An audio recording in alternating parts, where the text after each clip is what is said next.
Hi, my name is Silantro, and welcome to BELIEVIX, Believe in Xiaoyu, and it's a season 2 guide for Xiaoyu made by me. Now, there are two reasons on why this is named Believe in Xiaoyu or BELIEVIX.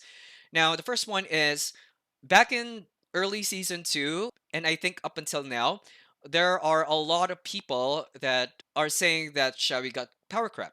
And in a sense, yes, she only had a few changes here and there, but then it was like people are transferring to characters that are more powerful, and that's fine. That's fine.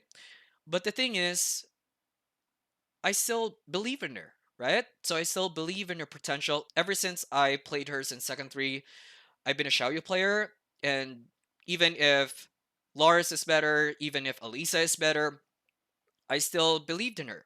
And so I had like constant sadness throughout the early stages of season 2 because no one is kind of playing her anymore. It's like I can see statements like, I can't win with Xiaoyu. I can't be like this or that with Xiaoyu or something like that. Now I saw a short video, and that video is using the BELIEVIX theme song on Wings Club. And so it's like I was thinking of a title for a season 2 guide because I want people to not give up on her, and I know it's not my choice. I know I can't change people's minds. But the thing is, if I am a Xiaoyu content creator and I want to guide people, I want to teach people, I should believe in my own character. But the should doesn't apply because I am believing in Xiaoyu. Now, unconsciously, when I watched that short video, it was like, believe Vix. Oh, it's believe, and then it's like their wings and their sirenics or something like that. The thought came that IX can be in Xiaoyu. So it blended just so well that I decided that it will be the title of my guide. And so this guide is me showing you how I believe in Xiaoyu. So there will be a lot of guides. And the guide will focus primarily on how I use the character. So there will be the pushback guide, the float guide. Link thinks is basically a montage on how I use most of the moves to show you how those moves affect my formula. Okay. Now the Cilantro formula is not a guaranteed win. Okay, it's the way how I play and how I choose to play Xiaoyu. So for example, I use this move. It doesn't need that you need to use that move as well like I do. Okay, I believe in Xiaoyu, so the video should be me teaching you how I use her. I hope this doesn't get misunderstood. I don't need you to stay on Xiaoyu, but I hope at least if you try to play her again, that this guide will help you to see her potential more, rather than always comparing her to someone else's potential in the game. If this video is too long for you, the daily episodes will start on August 1st. But if you want to watch the full video, please enjoy.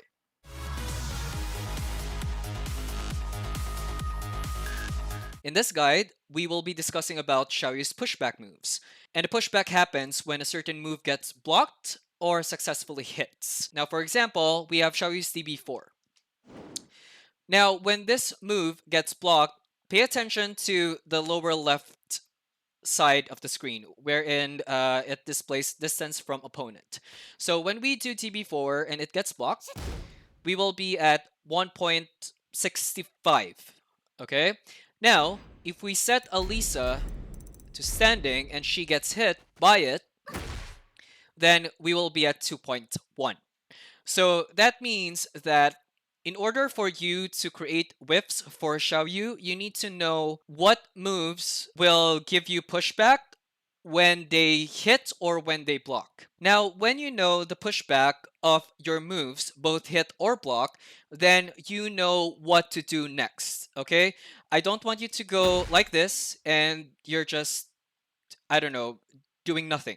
Let's set her back again to block all. Now, let's say we do TB1. We will be at 1.9, that distance. Now, if your enemy punishes you with something like Elisa's 1-1. Now, let's try that. Now, you saw that Elisa's 1 whiffed, right? Now, that is because of the pushback. When you stand still, the second part of the string will be blocked by you if you just stand there. But if you know that there's a pushback and there's a potential for a whiff, then what I want you to do when you are front facing your enemy is to just walk back. So if we try that again, it still gets blocked, but the thing is, the reason why we go back is for us to have the time to whiff confirm while being safe. If, for example, Elisa does this instead, let's try that. You saw that F2 did not whiff. What I want you to do is to just backdash when you push back someone front facing. The backdash will ensure that you will be safe. Just to make things clearer, then let's set the enemy again to 1-1. If we backdash, we are safe. And you saw that the first hit whiffed. But if we set Elisa again to F2-1, it still reached Xiaoyu, but the thing is, you're still safe. Okay? So, now, what do we do after a backdash or when we confirm something? So, let's set her back again to 1-1. Now, after you do the backdash, you need to be prepared with a launcher. I would suggest 2, and that is standing 3 or B1+2. Now, let's try that with DB1 and let's try to launch her. As you can see, we confirmed the whiff at the first hit, and then since we know that we have the pushback, then we were ready when we confirm the whiff. Okay? How about if we go for F2-1? Since you did the backdash, you are completely safe standing. Now, since we do the backdash first, and you realize that, oh, it reached me, I can't launch in this situation, you are still safe, basically. So if she completes the F2-1, you can then punish that while being safe. Now, let's say Elisa does this instead. Now, let's try that again with the same move, DB1. The first hit whiffed, and maybe you realize that, oh, it whiffed, let's try B1+2. It floated, yes, but still, you did not get hit, or you did not get launched. So if that happens, you can then convert that into a full combo. Okay, it doesn't matter if the launch is on standing or if it floats. You countered it using your pushback. Now, let's try with the low. Elisa will do DB4. See?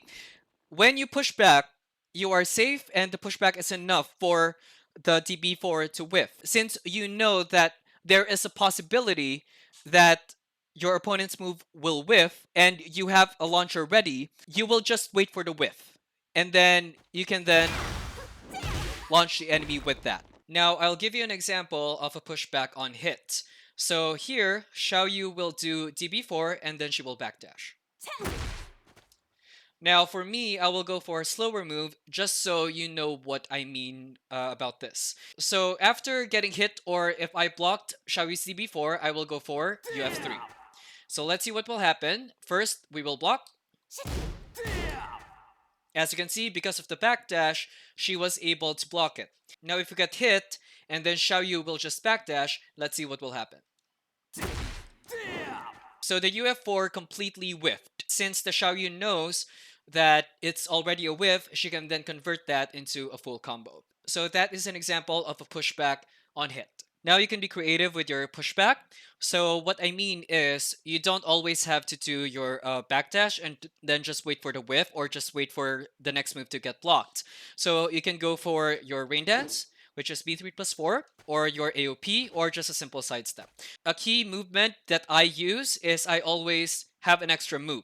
So I don't just go jab, I go sidestep and then jab.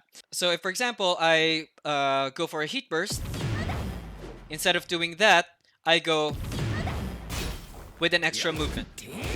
Okay, so now you saw Warung did a string, and so what we will do is we will use another pushback move, which is DF4, and then we will go back, and then we will try to be creative. We will try with RDS, we will try with AOP, and then we will try with just a simple sidestep. Okay, so first we will do DF4. Sorry. Okay, so now once you enter your backdash, you need to have a plan set in stone. What do I mean? So, for example, if you go for a backdash, either you go for a launcher, you go for AUP, or you go for B3+4. And then you need to execute a move right away. For you to see what will happen is it's like this. If you stay like that, then you will get clipped, you will get hit sometimes. So what you do is you need to commit to the plan. Okay? You partner that with another evasive option, which is RDS SSR, and then you go for RDS4 for the launch. So let's say we go for AOP. So if you just backdash in AOP, you will get hit, like I said earlier. But if you commit to a move, yes, it did not become a launcher, it floated a little bit, but still you basically hit your enemy and you stopped their pressure. Now let's say we try with the sidestep. Right? And then what you do, you launch them. Now we will proceed to FF3, which is the raccoon swing. And then Anna will try to punish us with QCF 2-1. So what I want you to try with moves that put you to RDS that has pushback is to simply just go for DP, which is the equivalent to the backdash. Okay, and another one would be just pressing back for you to go front facing. More on that later, so let's try first. So I want you to have another input after DP, and that is back. There are moves that will hit you to neutral, so it's better if you press your back when doing it. It's an extra layer of security, and you will thank me later. So here, Anna's QCF 2-1 didn't work.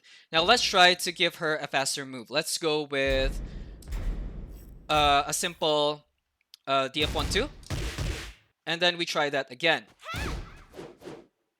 Now, because of the DB, it completely whiffed.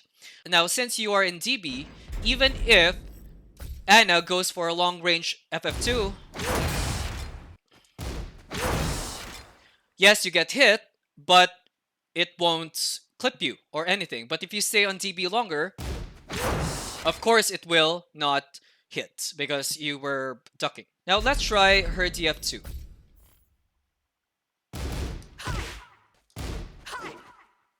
Okay, so her DF2 whiffed. So you saw the power of just pressing your DP and then creating a great whiff opportunity for you. Now, I want you to try something, and that is after DP, you will be in while standing, right? So after DP, if you are in while standing, then you can't do this or you can't do this. What I want you to try is after DP, if you want to go for your standing 3, you hold your up or your down while the while standing animation is ongoing. So in here, while that is ongoing, you hold your up and then you release it and then you go for your 3. So this is how it will look like. I will turn on my command history for this so you can see. Okay, so we will press CB. And then we hold the up and then we release it, and then we press 3. Now that is a way to crouch cancel. Now for B1+2, for example, you hold your back forever and then just press your 1+2. Okay, so let's try that. Okay, now let's try that with the pushback. Okay, now let's try the standing 3. Okay, so I want you to practice that and then try that in a match. Okay, now another one is to just go for this and then go for your FC D1 plus 2. So D1 plus 2 and FC DF1 plus 2 are two different things and that have two different evasion points, I guess. Now let's try that. Either you go with that, or you go with a hop kick. So again, similar to the backdash, you need to have a plan that you need to execute right away. Now let's try to do a sidestep. You got launch. Let's try it the other way. It whiffed. I won't teach that because you really can't predict what your enemy will do. Okay? So what we do is the safest way possible to go back to neutral. And that is by pressing DB or just pressing back. And as you saw, it whiffed as well. Now another thing that you could do with DB is, since you are in while standing, you can go for your while standing moves. So I suggest that you go for your while standing 4, while standing 1, 4, and then your while standing 2. Now let's try to do all options. Okay, that's while standing 4. That's your while standing 1, 4, and then here's your while standing 2. Okay, so again, you need to plan this ahead. So, and you need to commit to it. You control the match. You decide on what will happen. Okay, if it doesn't work, then it won't work. You need to decide on what to do after a certain movement. Okay, I will keep repeating that until the end of the guide.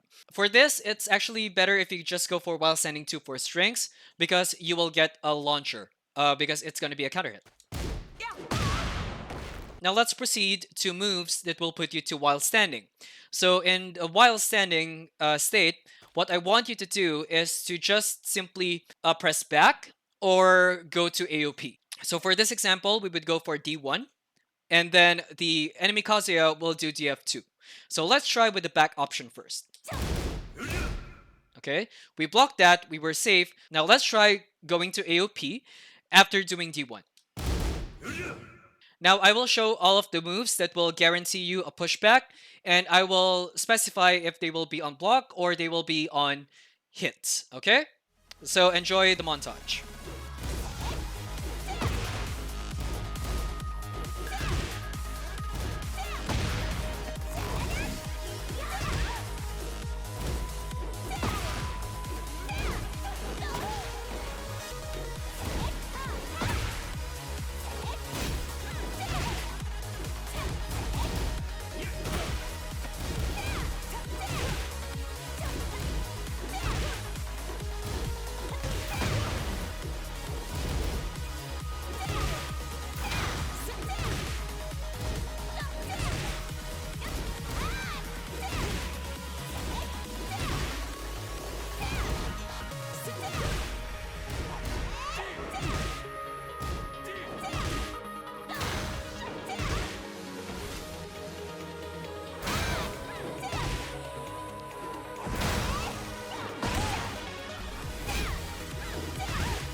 So that is for the pushback guide for Xiaoyu, this season 2.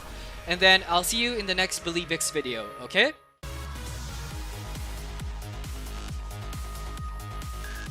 This is a very short guide for Xiaoyu's floating potential in Tekken 8.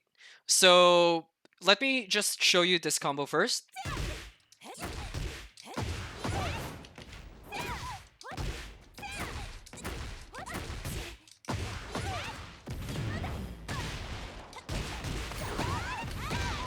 Now let's try that without floating.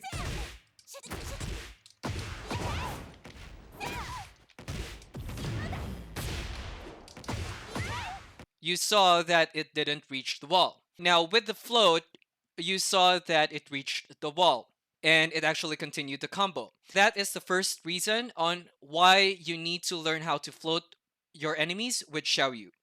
Now the second reason is, now let's say we do the same thing, we do the same float, but the enemy will go side Ukemi. Now just for a refresher, this is the combo again.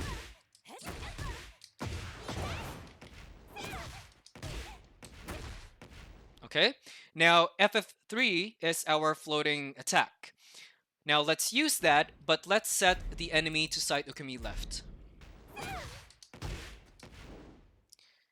Now, it didn't float the enemy, right?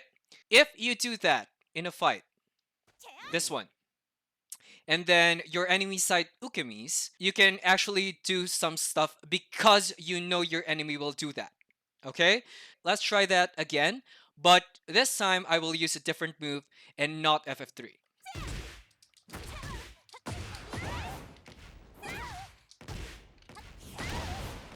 Now, if for the first time that I do that, this one, and I saw the enemy side Ukemis, then the next time I know that the enemy will do that, so I will do other stuff. So what you saw there was ZF3. Now let's try something. I did an F3 plus 4 and then Waning Moon. Now what you're doing is you are making your enemy think on what wake up to do next. Okay? Now let's say DF3, you did DF3 and then your enemy knows. Right? Now, let's try to do... This is a very important component of the Silantro formula. Later on in the next parts of the video or later in this video, I will show you the moves that will actually float your enemy. And I hope that this float guide will help you because it will open a lot of setups for you. Okay, here's a montage on what moves will float the enemy and how you will use them in a combo, okay?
Now that's it for the simple float guide for Xiaoyu, and I hope it will help you. So I'll see you again in the next BelieveX video. Bye for now!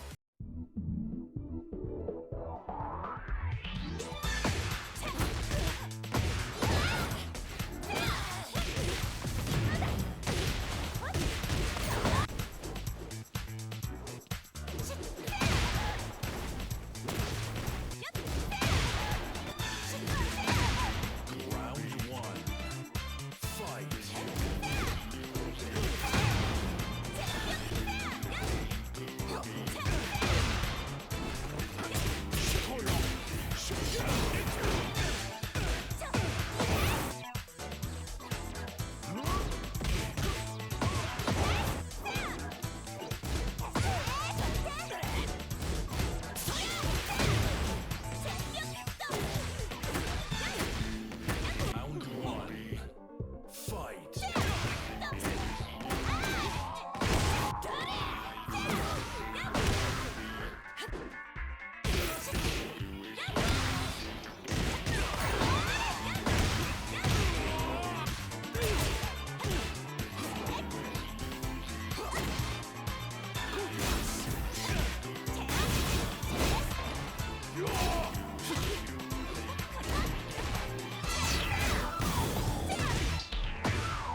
Round 3.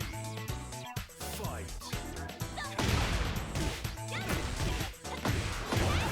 Fight.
Hi, my name is Silantro, and welcome to the last part of the BELIEVIX Season 2 guide for Xiaoyu. This is more of like a Q&A type of video, but I am the one doing the questions or asking the questions. You'll get what I mean later.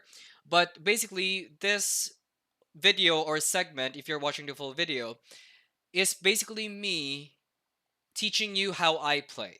I did talk about the Sodom style, the fundamental style, and the mixed style. To be fair with what I said with that video, that every Xiaoyu is different.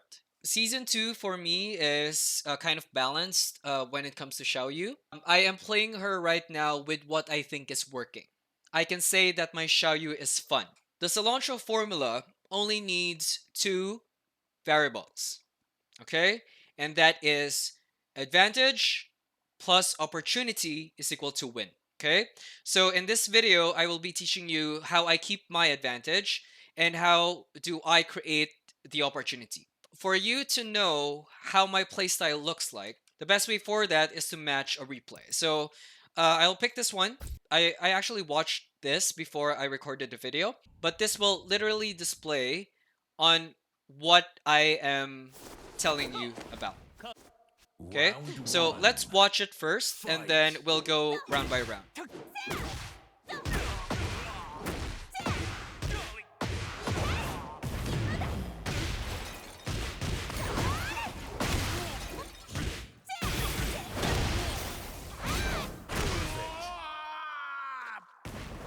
Okay, Round two. let's go for round two. Fight. Oh.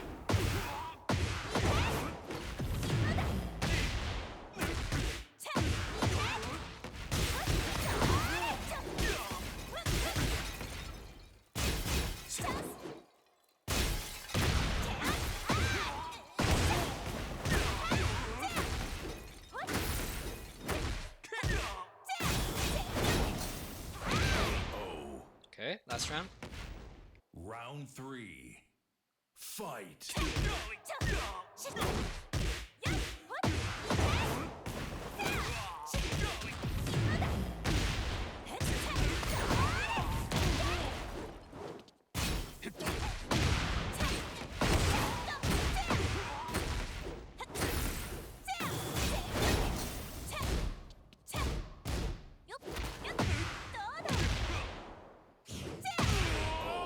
Okay, now that was a pretty easy win for me, I guess. But let's watch it again and then we'll pause and then we do stuff, okay? Fight. Okay, now you saw that I did two AUP3s. Okay, now for the AUP3s, I'm on neutral after a good hit. But the thing is, I do that because I want that to happen. Because this is the second match and I kind of gauged on how the Lee plays. So I am more free to experiment on stuff. Pacing is a very important ingredient when it comes to your enemy, so you know when to enter and when to exit. So in this one, I was kind of chill, so I just let out two AUP3s.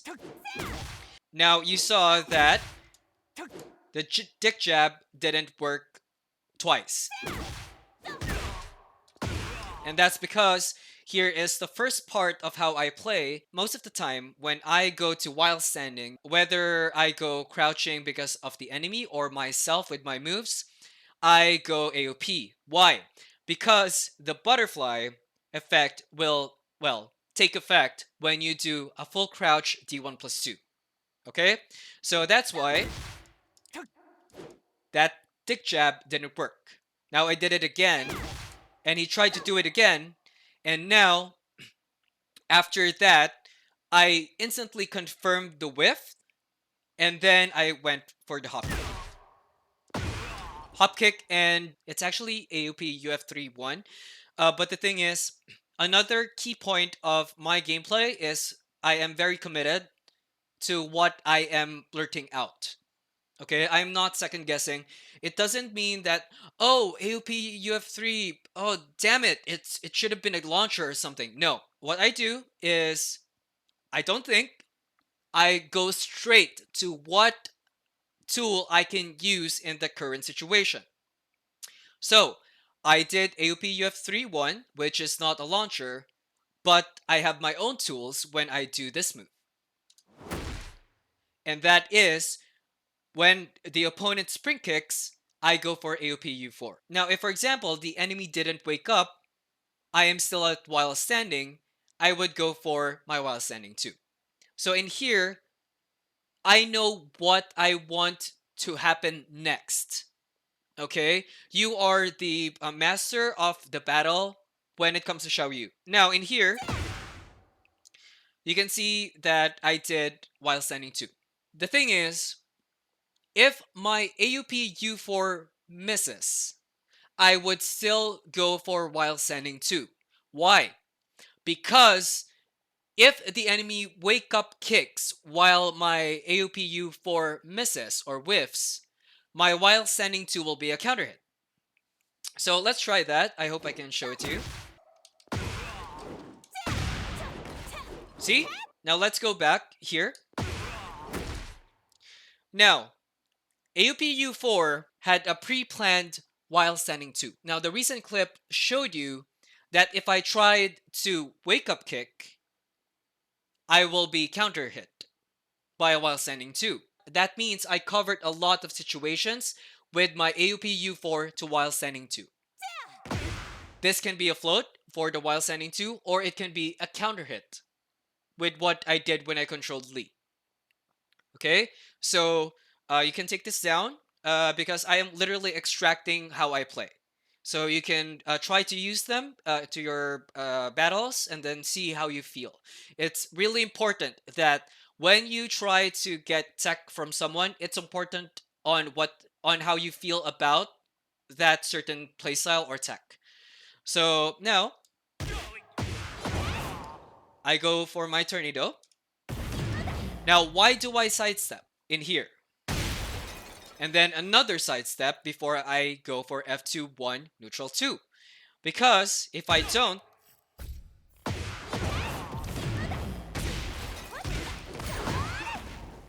see? So another thing that my Xiaoyu does is I move a lot.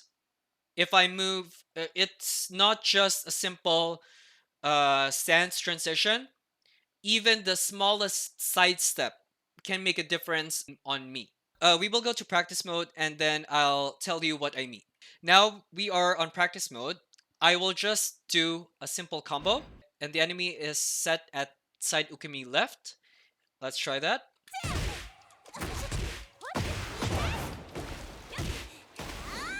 Now you saw that it whiffed, right? If I am planning to do that in a game, this is what I will do.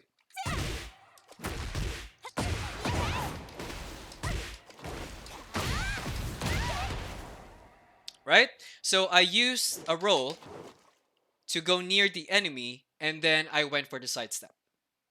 So basically, with me moving, a simple move like this or a simple move like this will actually affect the timing of your okis and your moves. Okay, so now we are back with the replay or on the replay. So yeah, I move a lot because I need to realign myself and to manipulate the timing of my moves. In here, I did my Cali roll. This will be a long segment, okay? So I really just wanted to do my Cali roll. I'm not thinking that much anymore, okay, with my playstyle. Doesn't mean literally, but for my playstyle, you need to go straight to the next move or the next plan. Okay, no thinking, what should I do? Oh, maybe they will spring kick, maybe they will this and that. So I went for my Cali roll, and then I instantly went for my RDS D 2+4 to go to neutral again. So I saw that the enemy is doing a side ukemi. So I went for my B2 to home that move. I will be minus if it gets blocked, but it's fine. Now, since I know it hit, I use that plus. Okay, so I forgot to turn on the frame.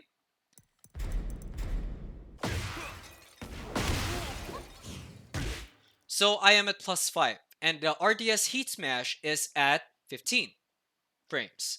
So with this hitting, I am in an advantage. So now my RDS heat smash is now at I10. So in here, I don't use hip 3. Okay, I don't use hip 3 unless it's a long set. But for this, you might be thinking, oh, maybe Cilantro will use hip 4 in this situation. But I went for hip 2 because of the health of the enemy. The health of the enemy is 1%. So that means that if I hip 2 and they power crush, they will still be dead. If I do hip 4, yes, it will counter their rage shard, but I am risking that they will duck it.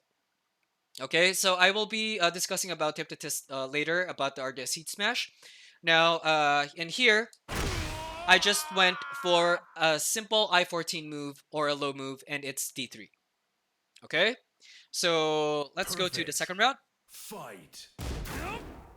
Okay, this is the importance of matchup knowledge. It's actually muscle memory right now that I ducked that.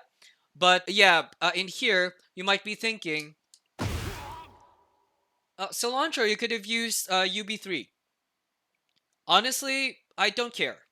I don't care if I use the while standing 2 charged version or the UB3 or a hop kick or something like that. I am like what I said with my formula. I'm always trying to get my advantage and my opportunity.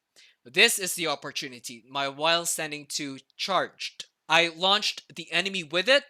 I have the opportunity. I don't care if UB3 will have the better combo. I don't care if UB3 will have the more stylish combo or something like that. Yes, it can be game deciding, but it's not something that I want to be stressing with when I am playing. I always say this to Discord and to everyone that is asking for advice. I care more about how I play rather than how my enemy plays. Okay? So if I am not executing my plan well, I am the problem, not my enemy. Now, let's continue. Now, you saw that I did a sidestep and then RDS1. And like I said earlier, I don't care if this is the worst combo ever. I have the advantage, I'll continue my momentum. Okay? Now, with that spin, I know that I have time, but at the same time, I am constantly moving. I am not pausing, I am not thinking, I move. Even if you are at the advantage, you still need to be constantly moving. Okay? That's a personal rule of mine. You can try it. After each move, you move. See?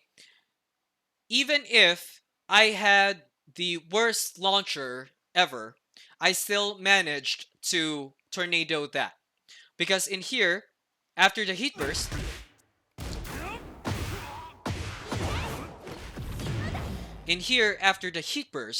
I know to myself that I am far away from the wall. My plan now is after the heat burst, what can I do to get the enemy to the wall? It's not about the better launcher anymore.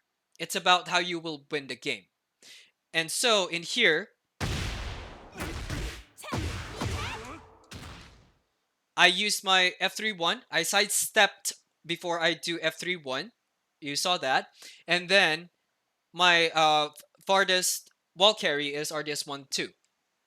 And I still managed to put Lee on the wall. I still have the opportunity. I still have the advantage. So let's see what I will do. Okay.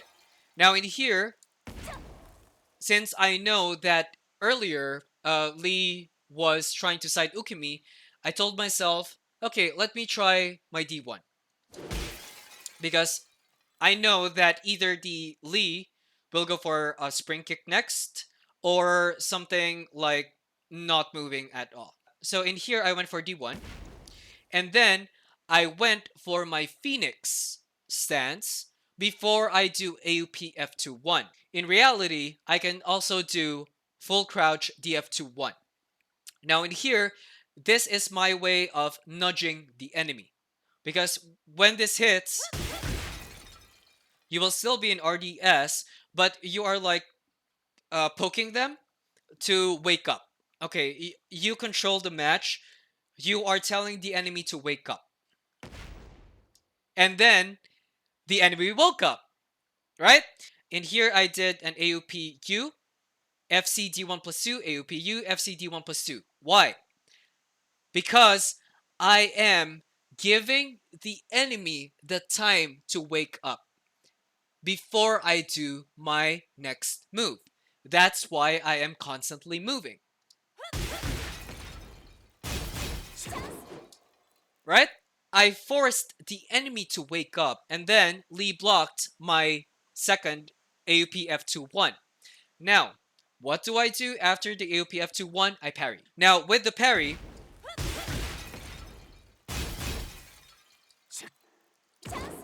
I didn't think that, oh my god, AOP F2-1 got blocked. It's not that. What can I do in this situation right now? I did a parry because it's one of my tools when my AOP F2-1 gets blocked. Now, what happens after the parry? I went for my instant while sending 3 because I want the plus. I have my plus 3 now. I am still at an advantage. I know what to do next. That involves me mastering how my moves work and how much frames my moves have. In order to continue the pressure, I'll go for DB3. It became a counter hit. If this move gets blocked, I will still be at plus 2. So let's try that. I'll control D.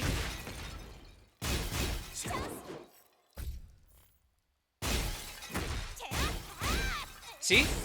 I was at plus 2. I am still plus. So in here, it became a counter hit. Now, my B4-1, my F1 plus 2, my DF2-3, my DF2-1 plus 2 are all guaranteed. In here, I don't decide what is the best. I let out what I can let out instantly, which is my B4-1. I didn't go for my heat dash because I am on the wall hit or wall splat. Now I instantly go for my UB3. Now you might be thinking, why did I do not do F212? And that's because I am trying to conserve my heat for my next opportunity. In here, I went for my AOP UF31. I will teach you AOP UF31 Oki later. But in here, I went for my unscaled AOP4. Okay, it's a form of nudging. And I tried to go out with RDS B3 plus 4 because I was thinking that maybe the enemy will wake up kick. But they spring kicked. What do I do next? I get my advantage back by doing B1. I am a plus 1 and I will be in RDS. What's next? I instantly go for my RDS Heat Smash because it becomes an I-14 move now because of my plus 1. Like I said, I didn't go for my hip 3 because hip 2 will kill the enemy in that health and your enemy doesn't have a choice but to duck. Okay? Round 3. Okay, let's start round 3. Round 3. Fight. So here, I went for a simple 1-2. It's a simple 1-2. No need to think about anything. Now, I went for my DB2 because I want to continue the pressure. I am still plus. Nothing is guaranteed after 1-2, but I want my plus. Now in here, my intention was to poke or to use pushback in order to create a whiff, but in here, my enemy did an airborne attack, and it floated them. So in here, RDS 3 and to RDS 2 is guaranteed. If you recall the example earlier with the AOP U4 and the Wild Standing 2, whatever happens, I will do that. It's not the flowchart, but as you can see in here, if my enemy moves and they get hit by RDS 3, I will be at plus 12. My RDS 2 will be a guaranteed follow-up.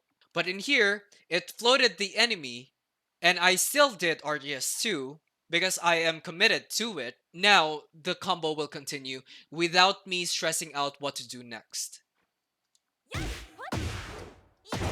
Okay, I went for a simple RDS 2 to RDS 1-2. We just pause that. It's lagging. Now, I went for my wall carry. It's wall carry knowledge. I just do 1-2 because that gives you a sweet but far enough wall carry for your enemy. I instantly go for a heat after a dash. Now I am at a good angle, so I didn't sidestep. But in here, I sidestep to correct my angle or to guarantee my angle for F212. Now in here, you can see me doing another guaranteed follow-up after the F212 spike. And that's because I want the enemy to be confused on what wake up to use next. So in here, I went for my Phoenix and then I jumped because I want the enemy to attack, but unfortunately it became a blocked while standing 2. And then I tried to go Phoenix, but the Lee poked me. Now I went for my while standing 2 out of panic. So I need to be honest with that. I panicked here, but I went for my jab because it's too late for me to do a tornado. So the fastest move that I can put out is a jab, and then I know that it will splat. So I instantly go for my UB3. Now in here, if I do my F212, it will still work. But I was in a state of panic. I went for my AUP UF31, which is still fine for me. And again with my unscaled AUP4. Now I'm nudging him again to wake up. Now, yes, it whiffed, and higher skilled players will actually whiff punish that. But I am doing a force field with the way I create my advantage. In here, I am scaring him that whatever you do, you will get hit. My second to the last hit connected, so I am sure that my last hit will be blocked. And I know that I will be at +9. Or in this case, it's +10 because it started at I-24. Now in here, since the enemy is at that health, my hip 2 will get absorbed. That's why I went for my hip 4. Okay? More on that later. Now, after it got blocked, I don't think I instantly sidestep, and then I told myself I need my plus, I need my plus, I need my plus. How do I get my plus? By jabbing. A hit jab will give you +8. A blocked jab will give you +1. You are still in an advantage. Okay? Now in here, I did my DF2 string because it will now be at I-13. Now in here, I am doing an impromptu mix-up because I will cancel it. I am minus, yes, but it has enough mental stack for your enemy to actually stop and think. And I am using that as a form of my advantage. Now I went for my throw because it's fast, it's homing. I don't need to worry if it will get blocked. And so I got successful with that throw. Now in here, I need the enemy to think on how he or she will wake up in a form of a mix. My favorite ender for this is B22 because it's a mid, low. And also, if I choose to do just B2, they will still guess while they are on the ground. Now, for the next clips, it's actually just me explaining what I do in the fight, and you can get text from me, and you can try to use them in your fights. If you are comfortable in using them, go ahead. But if not, I suggest that you don't force it because your identity matters more than me teaching you all of this stuff. You can get all of my setups, you can get all of my okis, you can get all of my techs, but it always ends up with you on how you play her. Okay? So I hope you will enjoy the next segment, which is me just giving you lots of techs. Okay? Most of the time when I do questions like this, it's actually how I use them. Okay? So it doesn't mean that I do this that you need to do it yourself. You can test it out and then see how you feel. So for this first one, how do I use hip after an RDS heat smash. Okay, so after an RDS heat smash, if it's a hit, I will be at plus 20. Now, if it's a hit, then I can do so many things, right? Because hip 2 is 18, hip 3 is exactly 20 frames. Now, I always go for hip 2. Why? Because with hip 2, if for example, they block the second hit, okay? Yes, it got blocked, but I am safe. And I am at this distance. Whereas if I do this, I am at minus 13, and of course, they will punish me. If, for example, they decided to go crouch instead, and I do hip 4, it will whiff, right? So, in this case, if both players are healthy, I would go for just the hip 2, instant hip 2. Now, it matters if I am on the wall. If we are on the wall,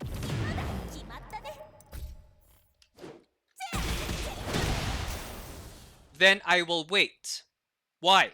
Because in here, in the second default stage, and you hit the enemy in this distance,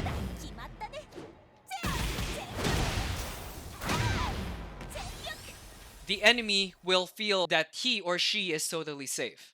But in here, it adds an additional layer that, wait, I can't mess this up or something like that. So the player will think, okay, I'm on the wall. It might be a 3-step hip 3, or it might be a 3-step hip 2. So your enemy will think more carefully about this situation. Okay, so in this case, I could go for another step. And I will still do hip 2. Okay, now what I won't do is doing hip 3 plus 4 if it does hit. 1, it can be ducked. 2, it is very unnecessary for me to find another plus because I am at plus 20 in this situation. Okay? If, for example, I need a chain of events, if I need another launcher, I would risk doing a waning moon by canceling my RDS heat smash. Okay?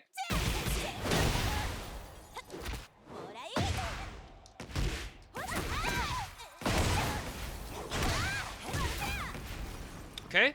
Because of that, I was able to chain or do another launcher again, keeping up my momentum. Yes, it can be duck, yes, but I can see the potential of another launcher or another opportunity for me to do another launcher after the waning moon. Because if we just go for, we are this far at the enemy, I need to find my plus again, which is no problem for me, but I am telling you how this works. Okay? It doesn't mean that, oh, I don't have the plus anymore, that that means I shouldn't do hip 2. No, I'm still in an advantage because of the missing health that I dealt to my enemy. Now, when do I use my hip 3? The amount of health now matters. Let's say after the RDS heat smash, this is the opponent's health. If I choose to go for hip 2 in this situation, it won't kill the enemy. But if I do hip 3,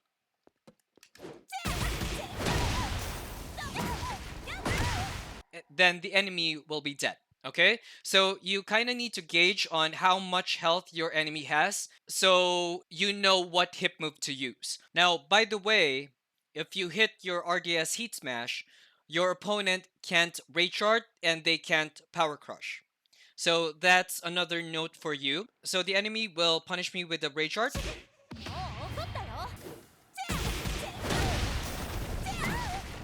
Okay, no.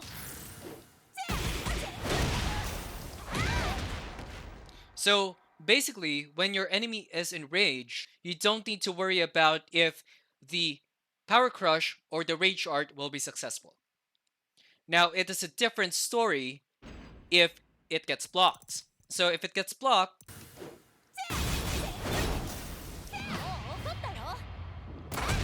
they will hyper armor that, and the momentum is theirs already. But if we do hip 2, they can still hyper power crush it, right?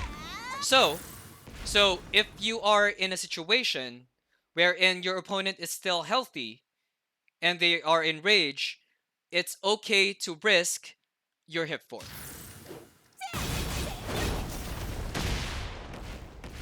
Okay? But if, for example, you are in this situation and your opponent rage charts you,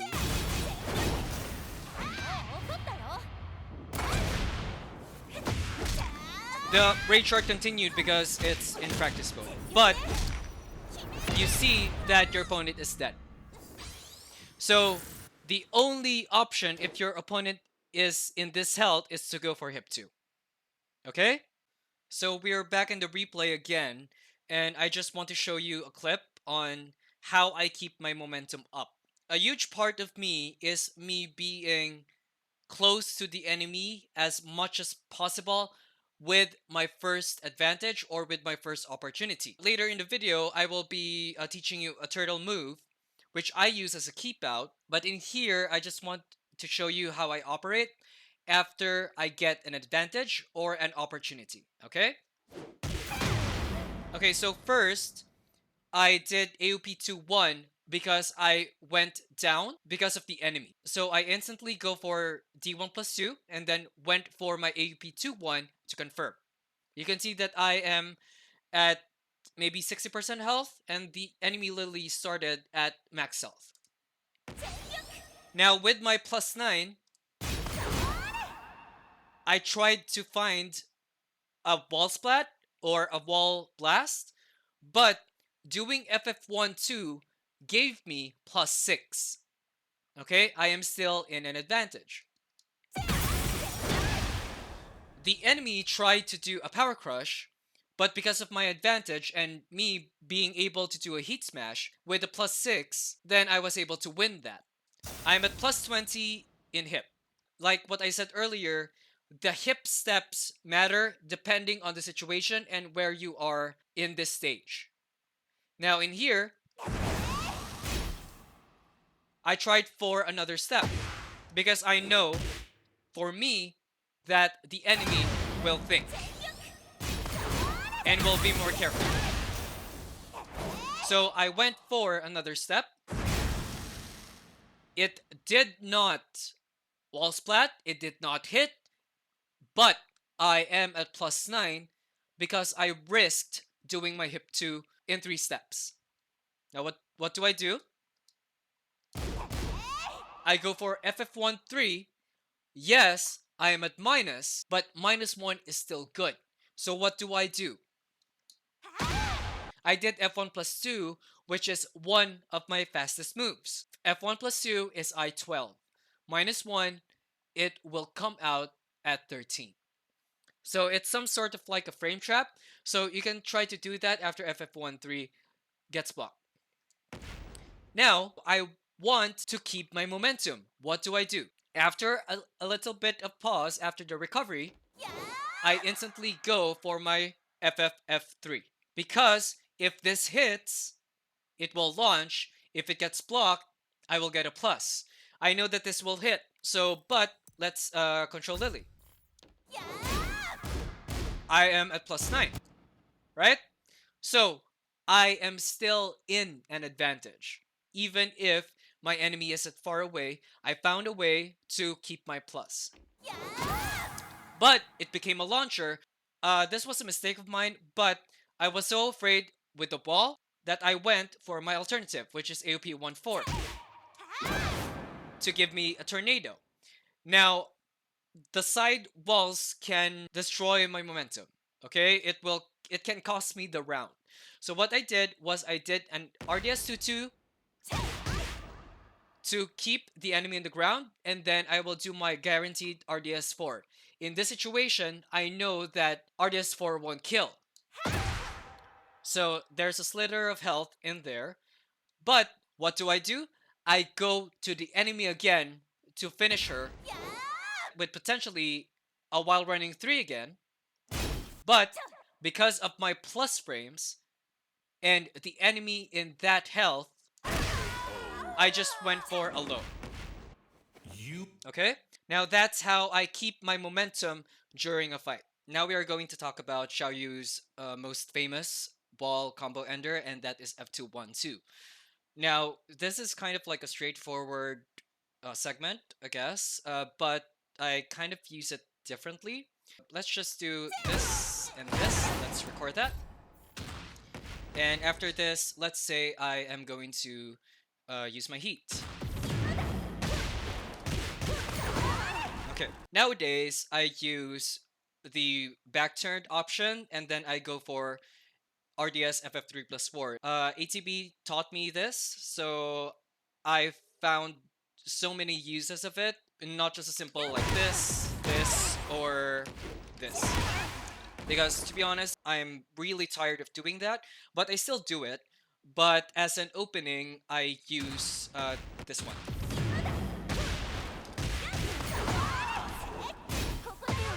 And that is the first reason on why it becomes a throw when your enemy simply stands up. So that is an additional damage for me.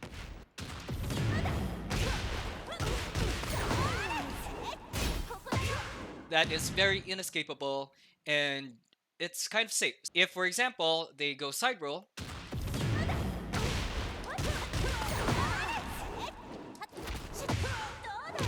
I do that instead. Right? So now, if you turn on the option of the side ukami, they won't actually side ukami.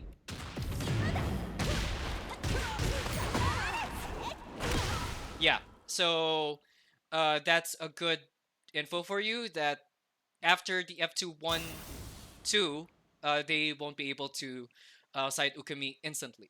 Now, if for example they do a wake up kick,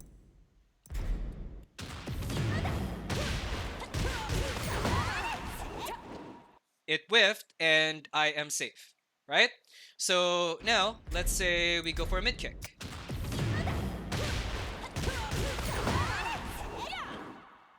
Right? So they are in a disadvantage because it whiffed and I am safe, basically. So now, after this, if for example they whiff, you can find your next plus by doing this. Okay?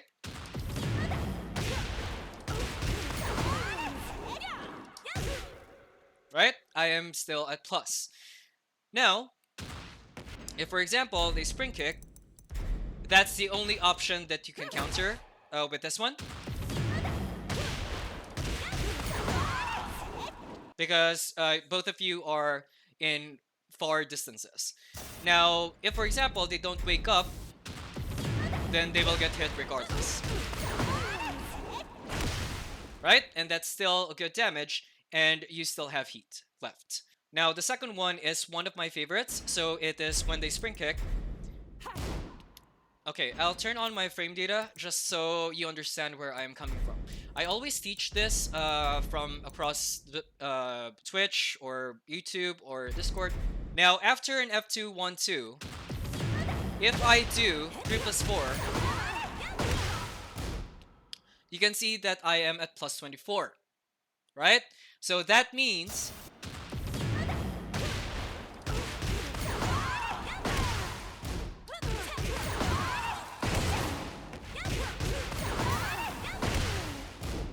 since my F212 is guaranteed, you can have an extra 50 damage and a wall splat.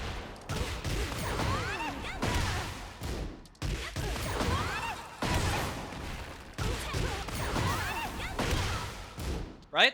So I'll give you an example that is better. So if, for example, we are at this distance, let's set the enemy to not auto-recover, and we do a combo at startup.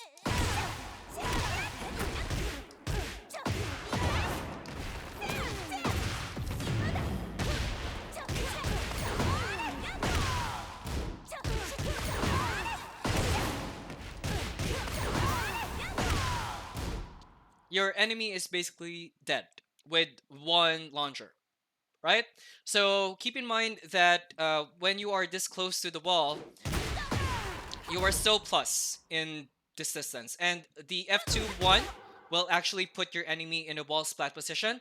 So the other one is taught to me by Dr. Setups or Gage on Discord, and it uses UB4. Okay, so the reason for that is it limits your enemy's wake up because you flip them with UB4, right? So they won't be able to spring kick. They can only side roll or the slow wake up kick. And that is enough time for you to do this or for you to do this in or after the UB4. It's up to you. Now, I rarely use that now, but I still do it.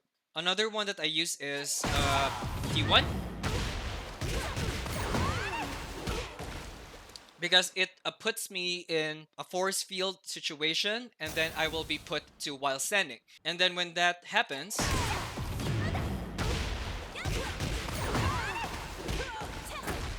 I can go for my while standing mix up to the enemy. So now, if for example the enemy didn't wake up,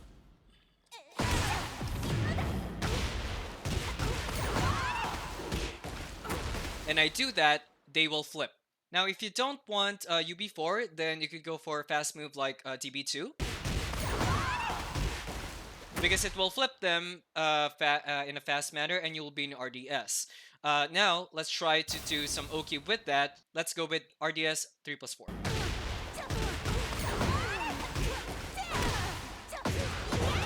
It will become a splat again because RDS 3+4 is a low crush. Now, that's how I use my F2-1-2.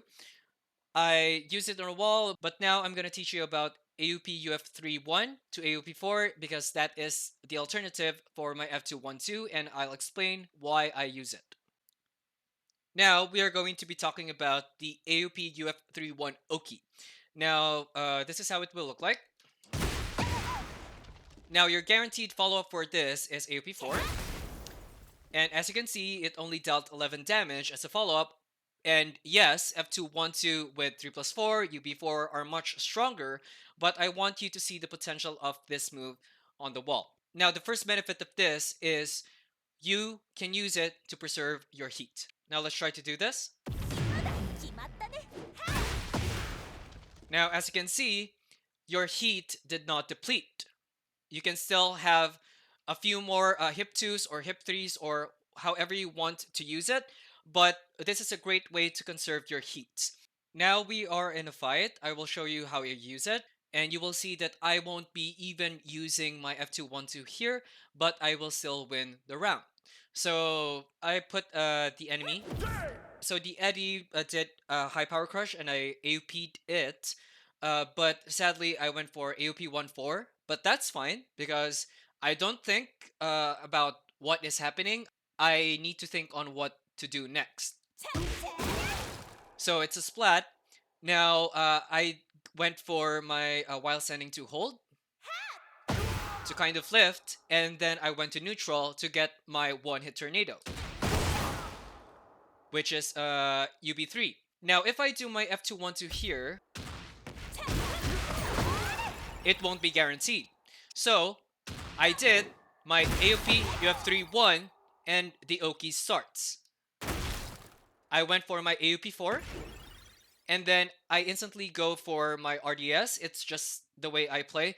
But going to the stance gives me enough time for the enemy to wake up. Okay? Because as I've shown you earlier in the video, if I do it a little bit early, then my moves will whiff. Now, I went for my instant while standing 3 to give me my +3 back.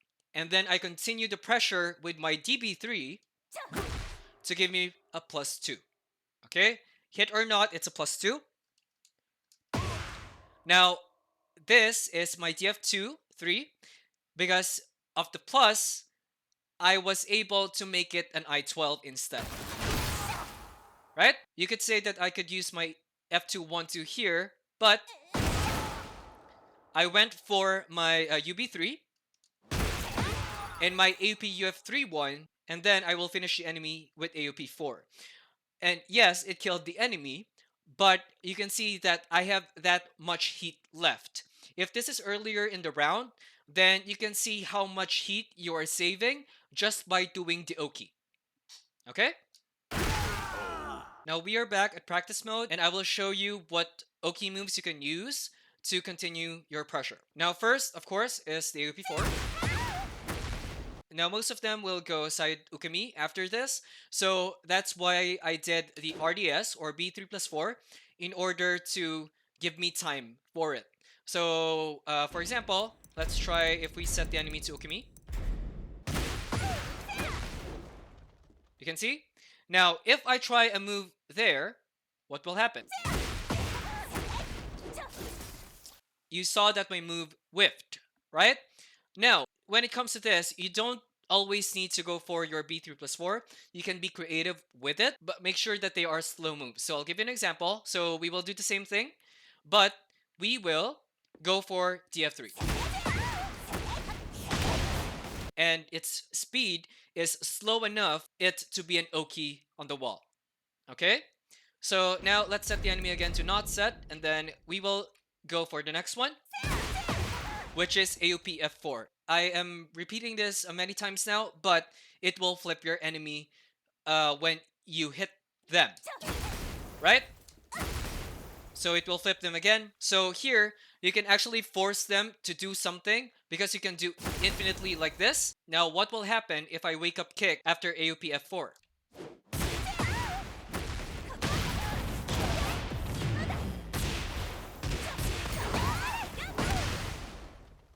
Now, you saw what happens when I try to wake up kick in that situation. So AUP 1 plus 2 is a good follow-up for it because it can be a CH launcher after AUP F4. Okay, so that's one of the uses of AUP F4 and how you can use it as an Oki. Now, you can also do your AOP 2-1 if you want. It's up to you. It's really up to you. Another thing that you could do is doing a jump and go for a fast move and homing move like a generic throw.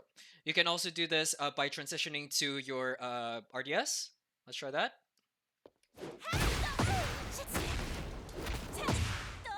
And it is enough distance to throw your enemy. But if you are scared that they might backdash, then you could go for your RDS homing throw.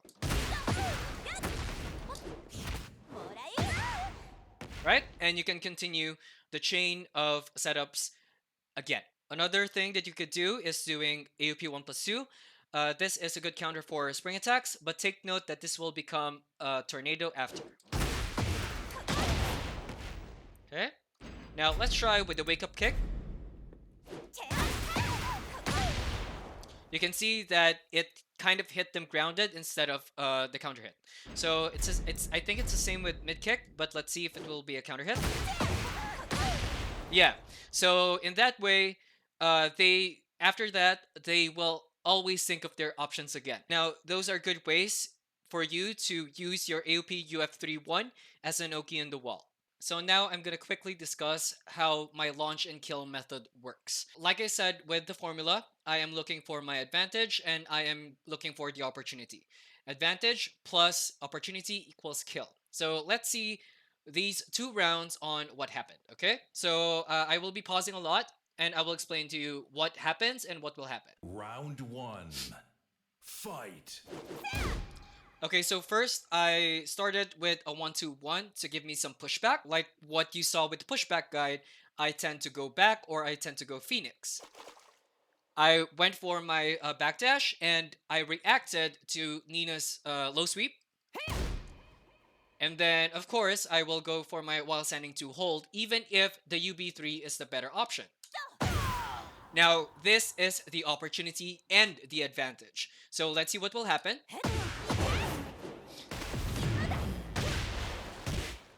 So after the F2, I went for my FF3, and you can see this in the float guide. And so that means that the enemy did not move. That is very important for me as Silantro. So now I went for my RDS D3 for tailspin. And now I drop the combo again because I know that in some way that the enemy will be now forced to wake up. Okay? So what I do is I roll to give me time to go to the enemy and for the enemy to wake up. So in this situation, I will go for a long range throw. Because if I did the throw earlier,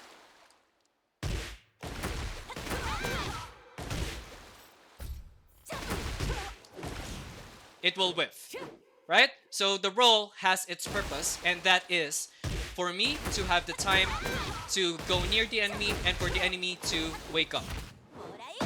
Now I went for my waning moon, and then I'll do this. And again, with the transition, with the roll and the AOP, and the jump, because the enemy is not yet done. So I move again to be near Nina again. Now I backdash a little bit because I don't want my moves to whiff.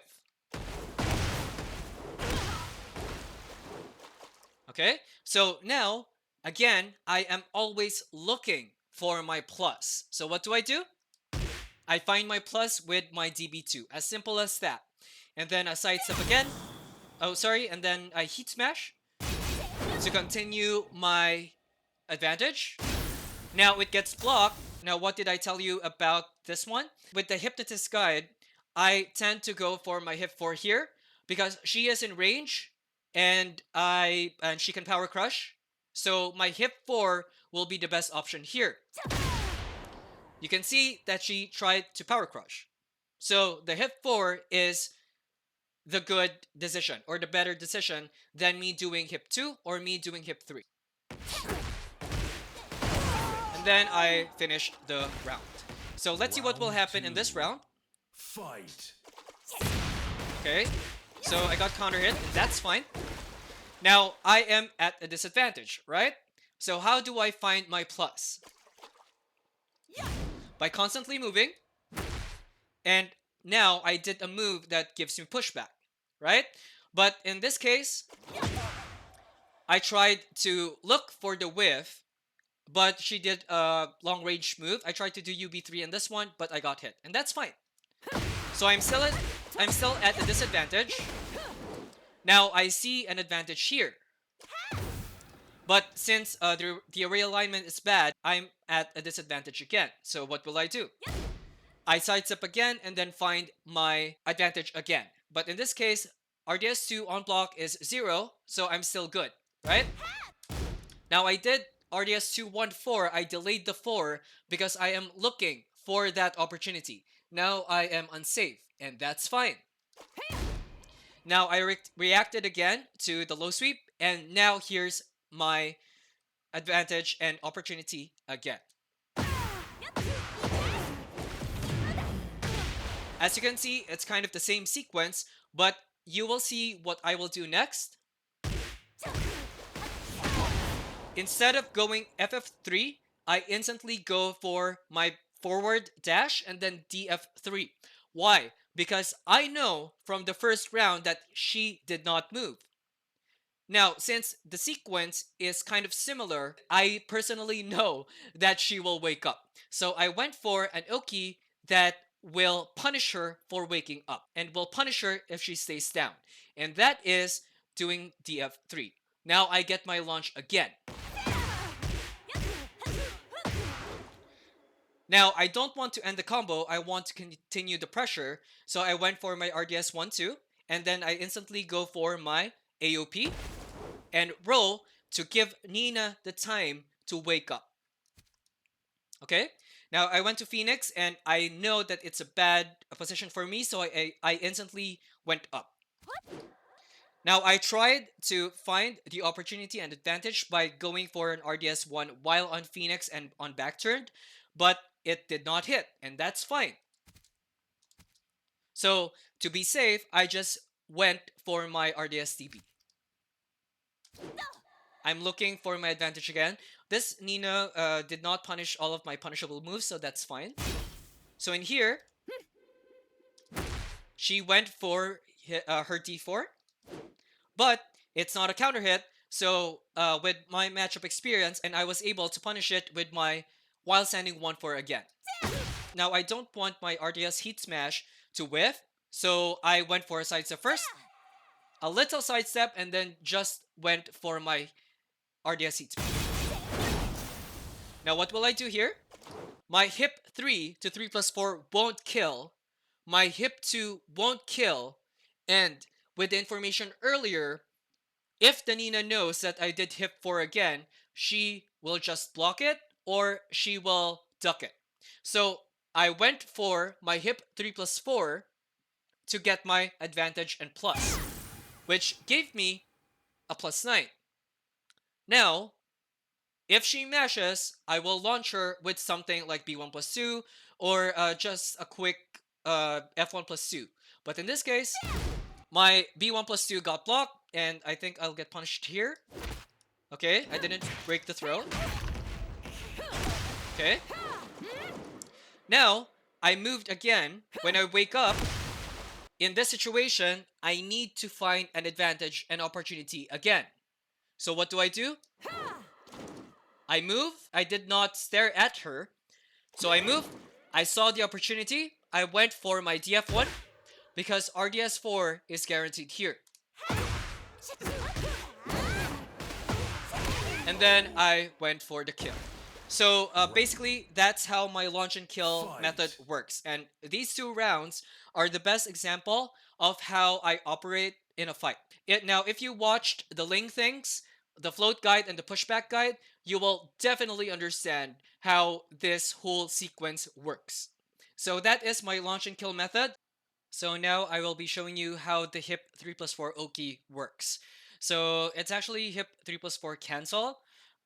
So how you do it is, as long as you end your combo with the hip 3+4 cancel, then you can do so many things. So I'll teach you how it works. So let's have the enemy side Ukami.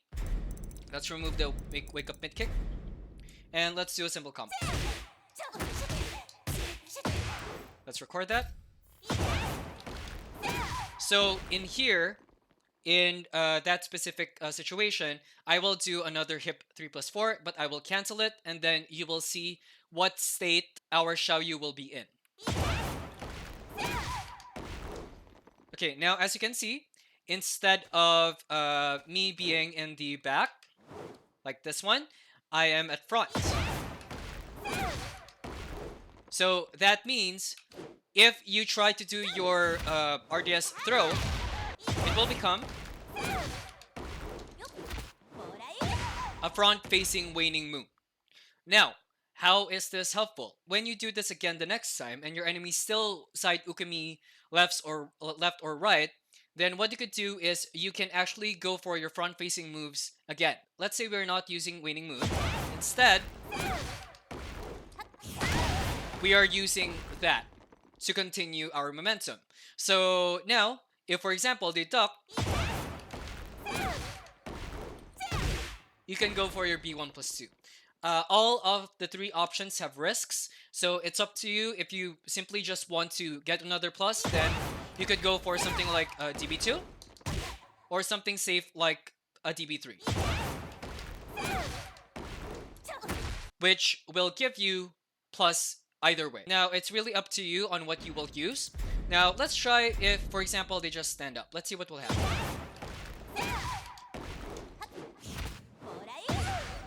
Now, it's still good, yes, even if it has risks that they can react to it with a jab or a dick jab, but you can then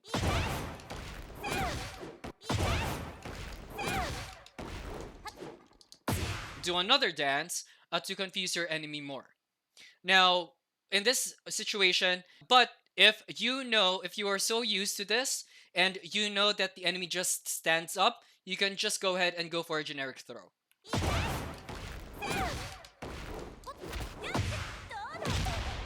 Or you could go for an RDS D4.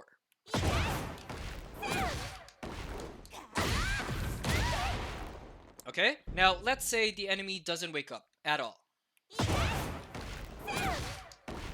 Now, if your opponent doesn't wake up, then Xiaoyu will be in RDS state. So what I tend to do here is I would go for the RDS throw cancel, which will put me to the other side, yes, but if they try to low kick or just lay down, I would go for my RDS 4 because it will hit.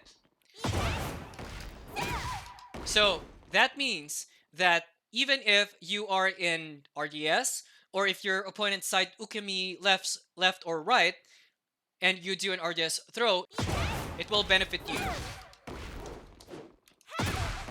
Right? So now there are still counters to this. Your opponent can wake up low kick, right? But you know, for the sake of the chain of events or the launch and kill, you can definitely try to use this tool to go ahead and maintain your momentum. So now it doesn't mean that you always need to end with this one before doing this one. You can go for it when you're doing anything that transitions you to hypnotist. Okay, we will go for maybe AOP 1 back,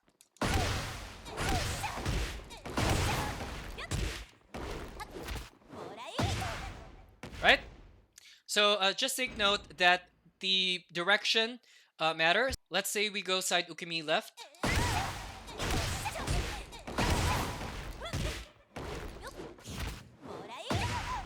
Now you saw that we are now in the RDS throw.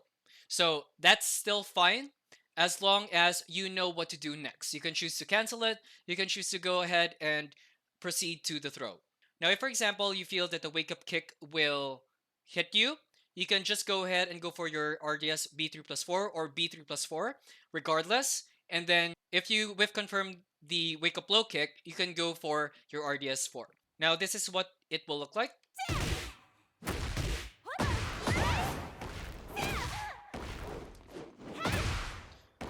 Because enemies will tend to delay in that situation. So just remember what I said. Just go B3 plus 4 after if you feel that your enemy will wake up low kick or mid kick. Okay? Now let's talk about RDS FF3 plus 4. This is a move that I was not using a lot back then. But a fellow Xiaoyu player named Kabi, hi Kabi, was sending clips of him just doing RDS FF3 plus 4. And now I'm using it a lot in my fights and I can see how much potential it has. Okay? So, first of all, it's a very slow move, but when it lands on your enemy on block, you'll be at plus 3. Now, it depends on the active frame. Sometimes it's plus 6, depending on the active frame. But just know that you are plus. If you use FF3 plus 4, it's not plus at all. You are actually minus. So in here, since you are plus and you are in RDS, you can go ahead and go for your DB. Or you can go for an RDS move that is fast. So you can go for something like this. Or if you want to be risky, then you could go for your RDS 4. But I suggest only two options for this. And that is RDS DB4. Sorry. And that is RDS DB4 or the sequence. Okay? So how do we do this sequence first? Because RDS DB4 is easy. So first, now let me turn on my command history for this. So you go for this one, and then you would go for DB. You hold the D, and then you go AOP, which is D1 plus 2. And then we will go to RDS by using AOP B3 plus 4. So again, a little bit faster. Okay, now this is how it will look like. Okay, so now the reason why you do that is first, with DB, you are making space for a pushback. And then with D1 plus 2, you are using it to have a butterfly effect or an AOPD. If you need a refresher, go ahead and find the Silantro formula. Now, when your opponent tries to contest it, with this, you have enough time to go for an RDS 4, or if you don't choose to RDS, then you could just go for the hop kick. Okay? So let's record June doing an attack. Okay, so June will do a DF4 after a block. And as you can see, the DF4 whiffed. Because of the pushback, we had enough time to go for the RDS4 for the punish. Okay? Okay, so after I use this a lot with F212, ATB taught me this, so he was one of the reason as well on why I'm using this move. And if your opponent stands up, it will become a throw. So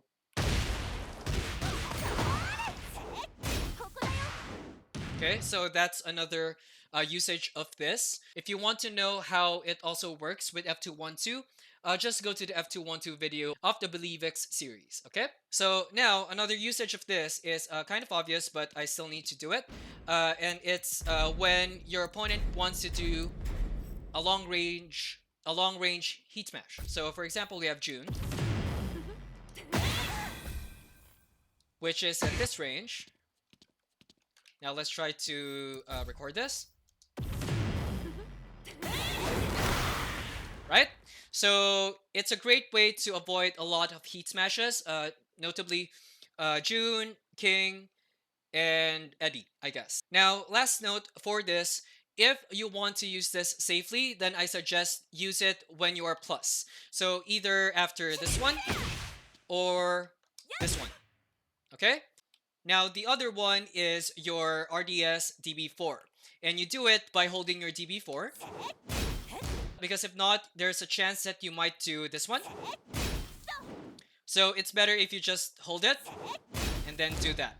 Now, the reason why you do this is not just for the +2, but because of the counter hit potential. Now, June will do a DF2 after it gets blocked, and then we will do DB4.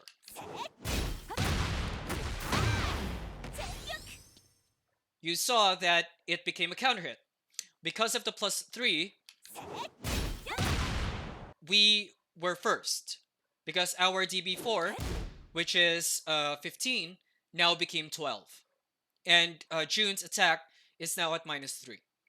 Okay? So doing this will actually keep you safe and will still give you the plus that you need for the Silantro formula. Okay? Round 3. Fight.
Okay, next is the AUP-UB to FFF3, or running 3, and this is how it will look like.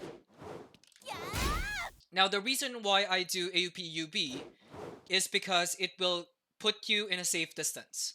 Okay? Now, after the UB, you will be in while standing. Right? So, while you are landing, let me turn on my command tree. While you are landing, you will instantly go for your FFF3. Okay, so it's like a form of buffering in some way. Now, if you do this, you are looking for a whiff. Okay, now if you do this and your enemy attacks, your Punisher is already ready, which is your FFF3 or running 3. So you will launch the enemy with it. If not, and you reach the enemy, you are at +7. So that's a safe way to turtle and then be a tiger. Now, you don't actually need to do AUPUB. You can do this with a handspring, a back handspring, or you can do something like dance or go away more to find time. So in this way, you are very unpredictable. So, and then you can do that, and then you can go straight ahead with your while running 3. The important thing is it will hit the enemy on hit or on block. Now, if for example it whiffs like that, you can go for AUPD or your AUP side throw. This mechanic is better if I show it to you with the montage, so here's a montage.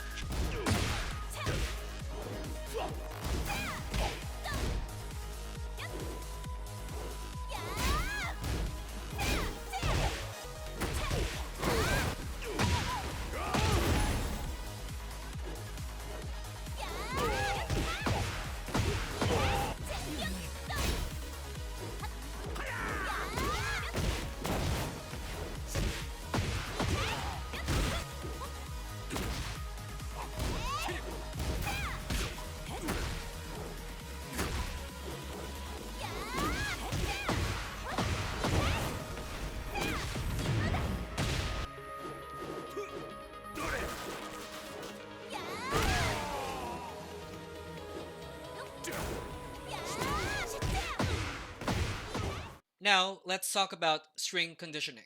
Now, this is a very easy guide. If we go through Xiaoyu's move list,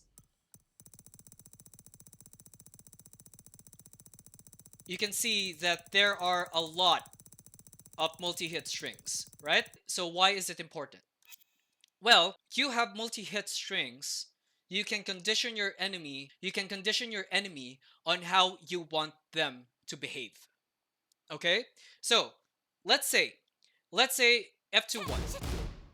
F21 is jailing, by the way. F21 has a third move for the string, and it's F214.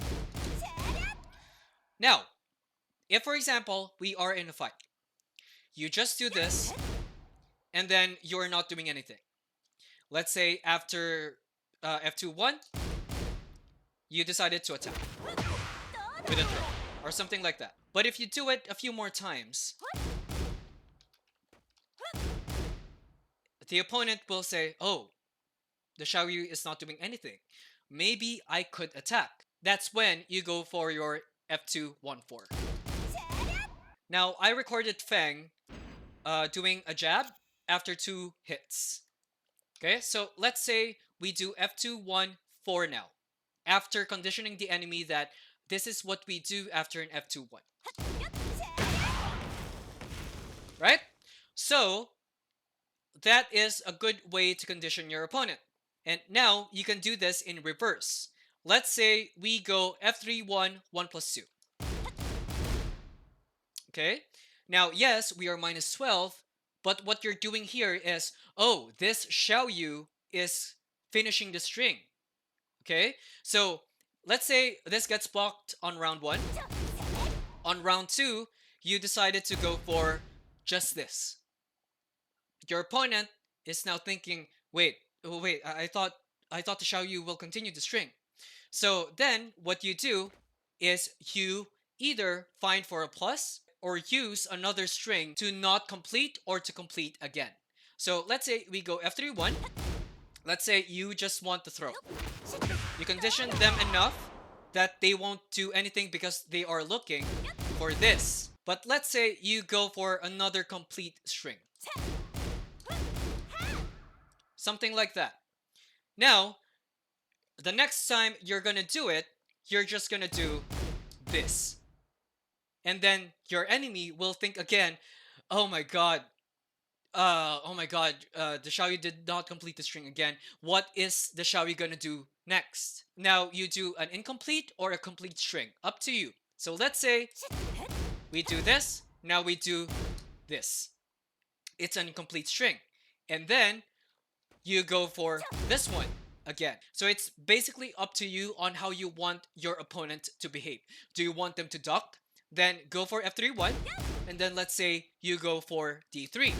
The next time you do it, you go F3-1, and then you go for your RDS4. Or if you want to be safer, you go for your RDS1 to fish for a counter hit or a hit. Okay? But you need to be very committed if you want to continue the string or not.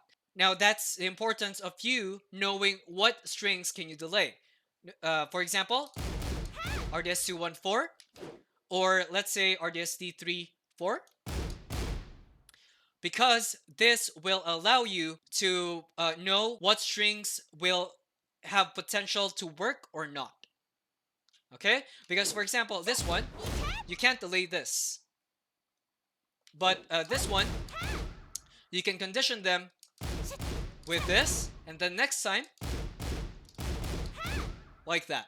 Now, this is where your transitions will be of use. So let's say we are doing this sequence again, or something like that, and now you need a plus. And now your enemy is afraid of doing stuff.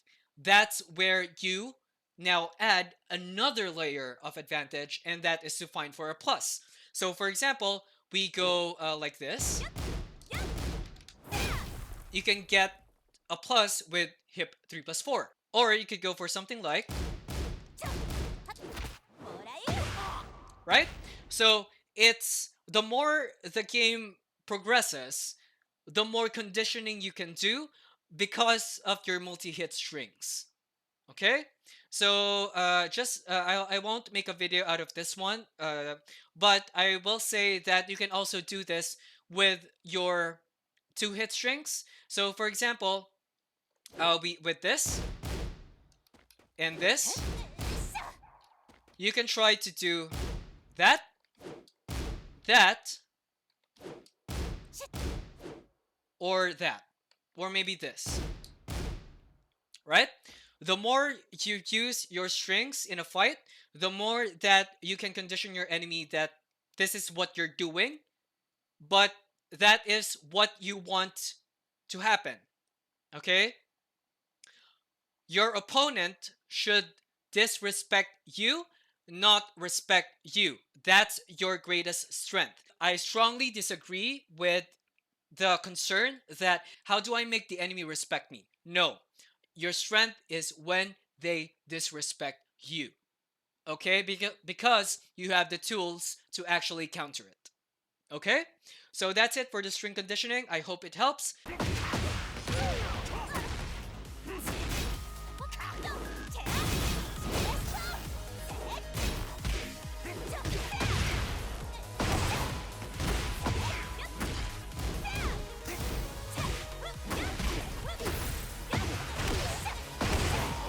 One. Fight.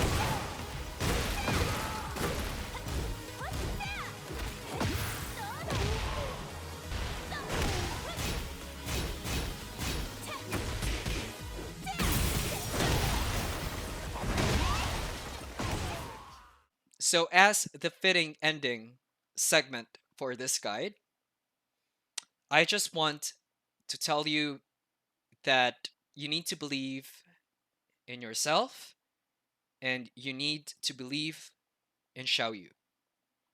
Okay? So, we will be watching Hawthorne Ice's stream that I recorded back then. I had full permission to use this, and I hope this will inspire you, and I hope you'll get what I mean by what I just said. Okay? So, let's start. Hawthorne Ice is a very popular streamer, and she was like a beginner in Tekken back in March last year. And and I mentioned her in like a few of my videos. I just want you to watch and see why this segment matters. So let's watch. Get ready for the next Okay, battle. Kazuya. Kazuya, right, come on. Let's get this Kazuya. Let's play the casino. It's casino time. Round one. Fight.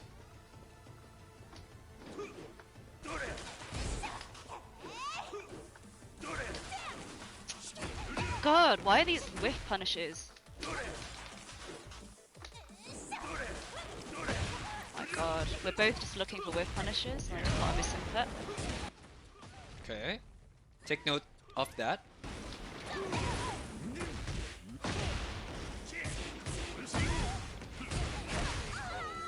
Yeah, I just need to get better with punishes here. Round two. Need Okay.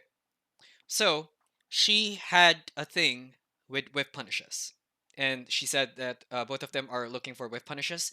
And her only solution is to have better whiff punishes. That's like, oh, that's my game plan. Or something like that. Let's continue. jump back threes maybe. Fight. And she's still fishing for it. She did an AOP D1 plus 2. That's good. Okay. What on earth? Okay, I evaded that. Okay. What on earth? What is happening? Okay. Oh my god. Okay. You can see that anxiety is getting up to her.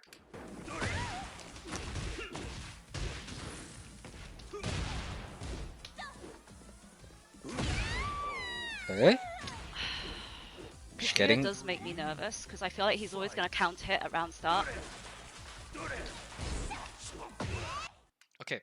So with that, she is like very concerned about the counter hit start, and the anxiety is building up to her, and she is being very strict in this situation right now.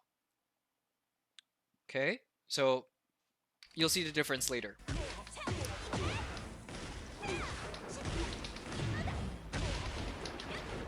Why? Okay, so she is scrambling right now because of the anxiety. And and it's like she needs to be proper. She needs to be strict. She needs to be fundamentally perfect for this. And what happens is she is now abandoning herself. I tried hop kicking because it's just dashing him. This match is so hard for me because I never know what they're going to do.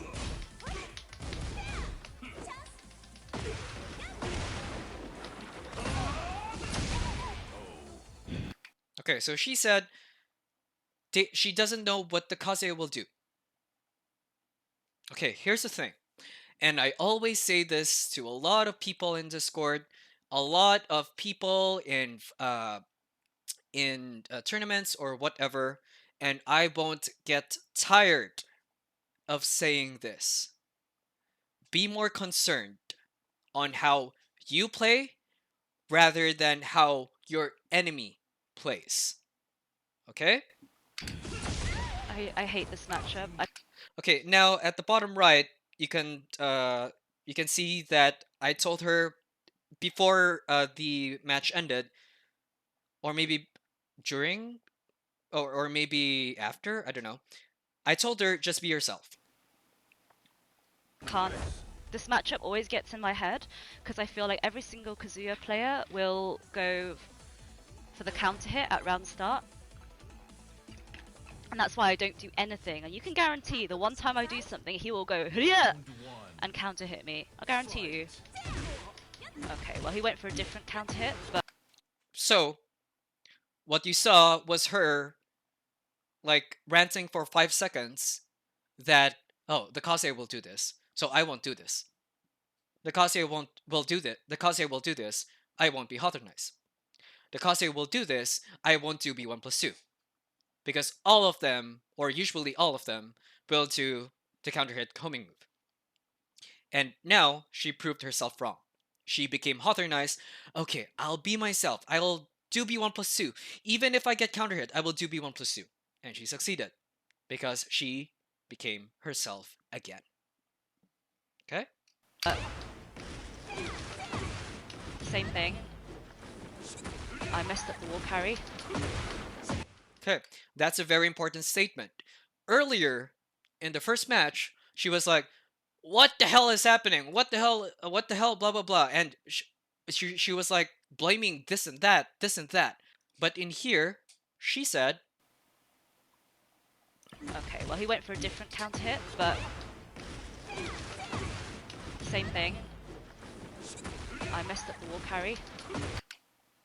"I missed the wall carry," and that's a very important statement because now you are blaming yourself.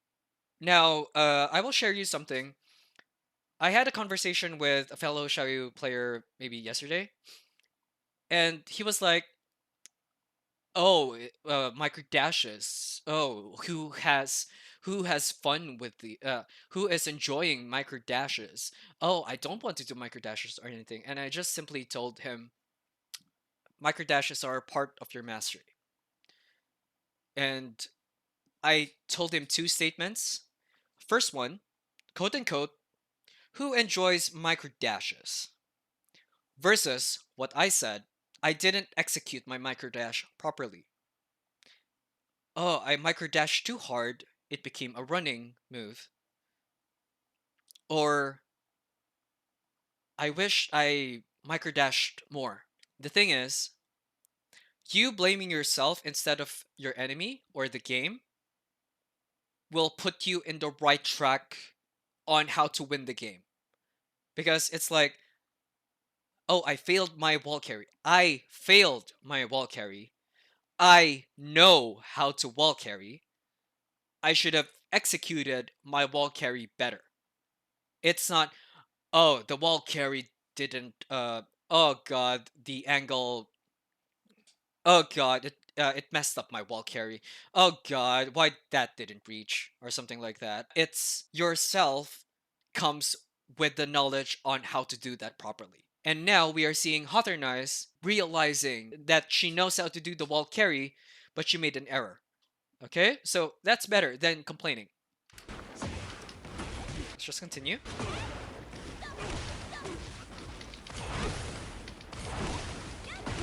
There you go. Round two. Fight. Okay. He's backdashing around start again. Okay. Now she said, "Oh, the Kazuya is now backdashing at round start." It might look like that she's more concerned with the Kazuya, but what you are not noticing is she is now more concerned on how she will play the next round at round start. Okay? So she is adjusting herself, she is gaining information, and she is using that information to formulate on how she will proceed to fight or win the game. Okay? Okay. God, I can't do AOP against him. I literally can't. Everything is catching me. Okay, so that's another thing. She realized that, okay, AOP will put me to trouble. And that means that she needs to do AOP less. concerned with my playstyle, not with the enemy's playstyle. Okay? Okay.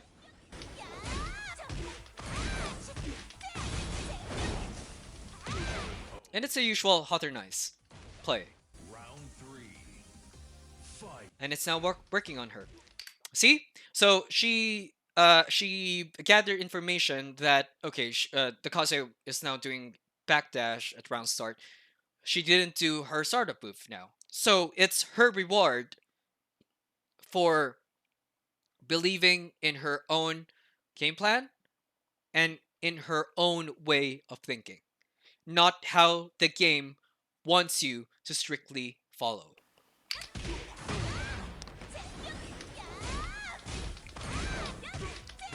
Okay, usual hot or nice stuff. Got floated. God, I tried doing hop and throw and you float me. That's still complaining, it's fine. Okay. Okay. She's very good with punishing, by the way. Didn't dash forward enough. Okay, that's another thing. She won, but she was like, I didn't dash forward enough. And that's what I told you earlier about the two statements. You know how to do it, and you did an error, so the blame is on you if that fails. Right? So it's like you are baking a cake, and yes, the first time maybe you are not doing it properly, but when you are like a five-star chef or something like that, and you fail the cake, you have nothing else to blame but you. Okay, so that's what Hotter and Ice did here. She blamed herself for not doing or not dashing enough for the combo ender. And that's better than complaining on what the game throws at you. Okay? Didn't dash forward enough for the up forward 4 while standing 4.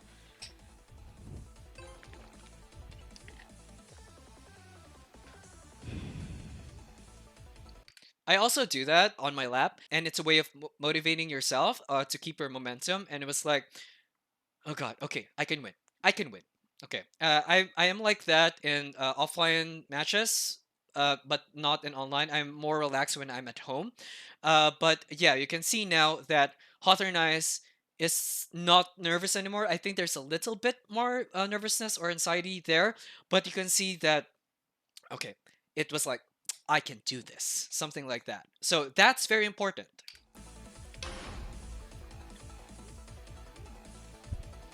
Yeah. Round Be myself, one. right? That's it. Fight. And she said the thing, and was like, I was so hyped when you can still see what I said at the top right of the chat, and it was like, it's one statement, and she didn't even mention it at the second round, but she did mention it right now when she won, and I know that she read it, and I know that what I said made sense or affected her playstyle because she became herself. And now with that statement, she is now believing in herself more, and more importantly, her own character, her Ling Xiaoyu, her partner in Tekken, right? So it's very important for you to witness this moment of the scrambled, the anxious Hotternize to being this calm, confident, and independent Hotternize that we are now seeing at present time. Okay, let's continue.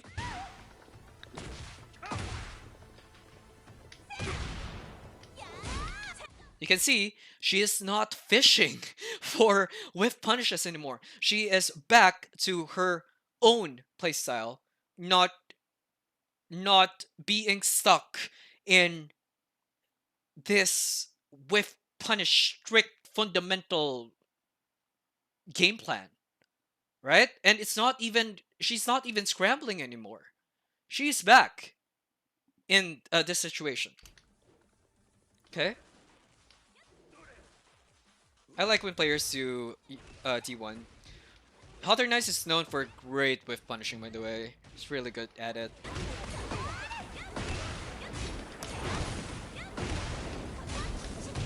Okay, usual Hother Knight stuff.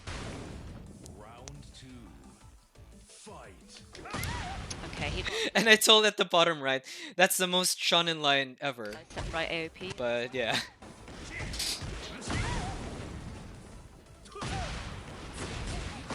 I woke up at the wrong timing. Okay, more blaming herself, that's better. Good punish. I got so hyped.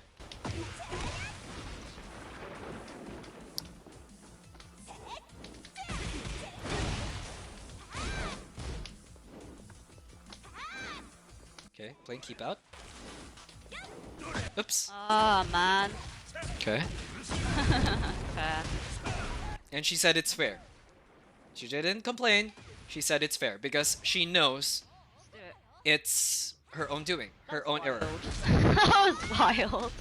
I got hyped with the rage art. And I told her to call her husband. Oh god.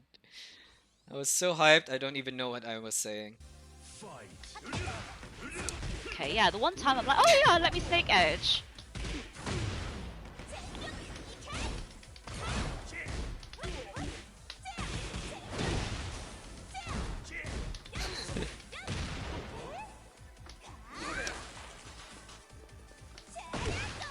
Okay, great hit confirm. There we go! She won. It confirms the win. Let's continue. It's her promo match after this. So let's see. Get ready for the next battle. Oh, is that what he was doing? He was, yeah, I just thought I'd just go for the 12 frame.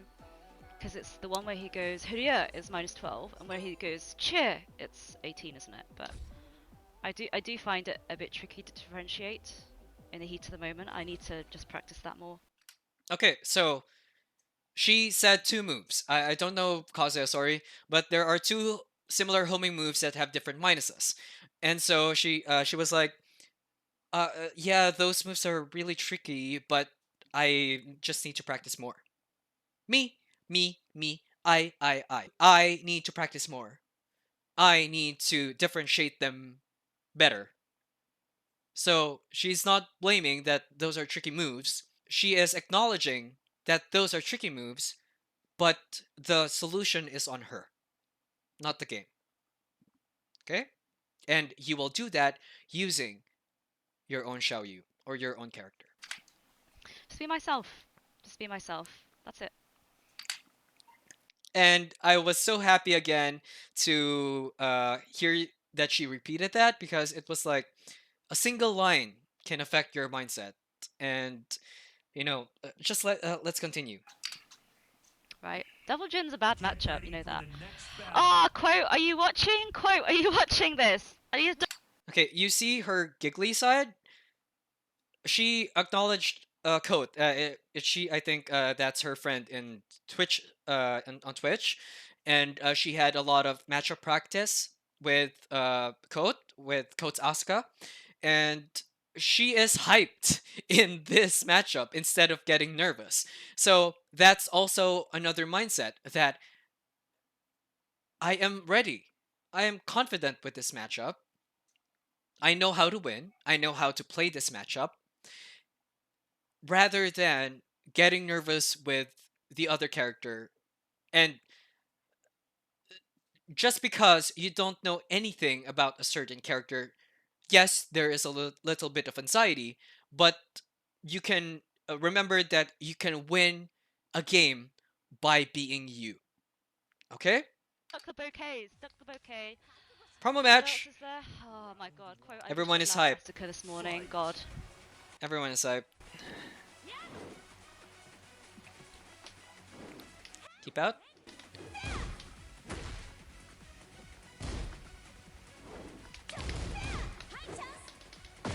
Okay. Okay. She didn't complain because she knows that the FF3's angle is bad.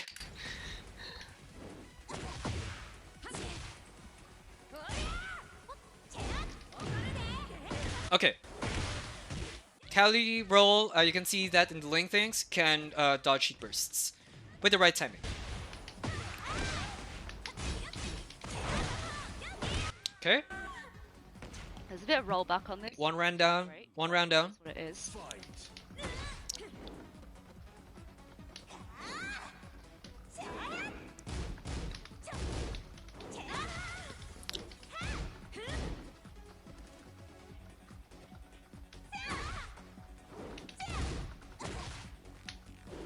Okay. Okay, fair enough.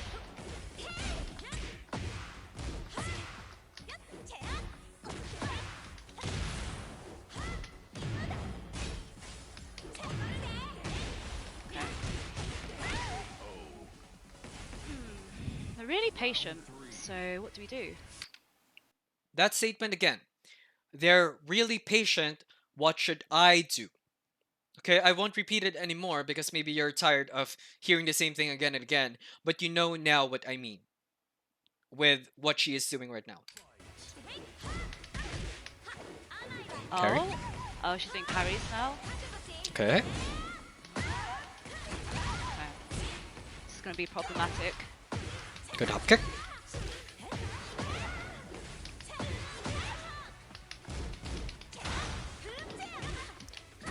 Oh god, that with punish was godly.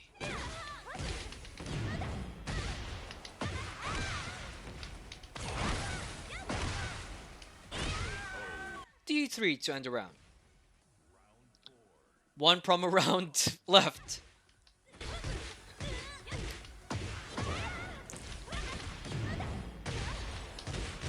It won't hit. Okay. It didn't hit. Okay. More? Fair. Doing too many lows, I think. I'm doing too many lows. I am the problem, not Asuka. Get it?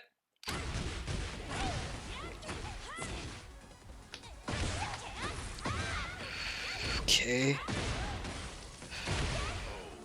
Okay. We did it! Season 1 Tekken King, we've done it, we've done it! Oh my god, we did it! We did it! I can now go look at my replays! I can now go lab my replays in peace! We did it, team, we did it! Oh my god. Oh, I'm actually shaking right now.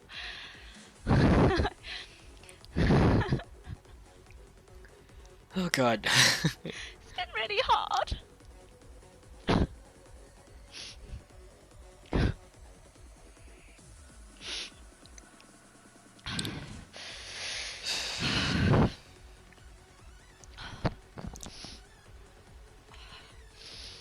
can't believe it. It's been such hard work. It's tears of happiness, guys. It's tears of happiness. Can I go watch my replays in peace now today? All of us are I really deserve a lab session now. I hype at just wanna the go lab right now. side. I wanna go leave me alone and lab in peace. This is her first time in doing Tekken King in season 1 back then. It's God, the adrenaline, the adrenaline. It's been wild. It's been absolutely wild. Thank you so much.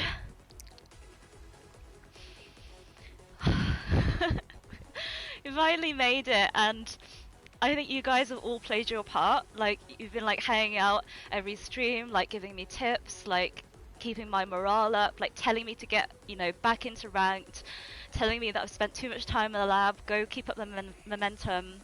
Quote, I gotta shout you out for that one. You told me to get my ass back in ranked and save replays for later. I mean, like, I don't know, like I could say so much about you guys. And Zulu, I met you in VSF, we played games, and you know, that was really awesome to see you, and obviously like all your support on Twitter when I just post my random labs and stuff. Silantro, obviously, who's been here from like day one.